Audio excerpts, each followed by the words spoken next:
Hi, this is Jake at Optery. Here are the step-by-step instructions for removing your information from snov.io. By the way, this is brought to you by Optery, the best company for removing your personal information from the internet. In snov.io website, click the Do Not Sell My Personal Information link at the bottom to start opting out.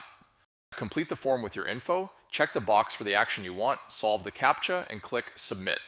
A confirmation message will appear and your personal data will be deleted from their site. Congratulations on opting out of snov.io. You have taken a simple but important step towards reclaiming your privacy. However, there are hundreds of people search sites. They are constantly changing and it's nearly impossible to stay on top of these data brokers. That is why Optery offers the free exposure report. The exposure report shows screenshots from sites that have your data with links to let you see that data right on the site. Use the exposure report and our how-to guides to opt yourself out for free or sign up for an Optery paid plan and Optery will handle the monitoring and removals for you and your family members. Bonus tip, if you're a business owner worried about the security of your employees, we also have Optery for Business. Go to optery.com to sign up for your free exposure report.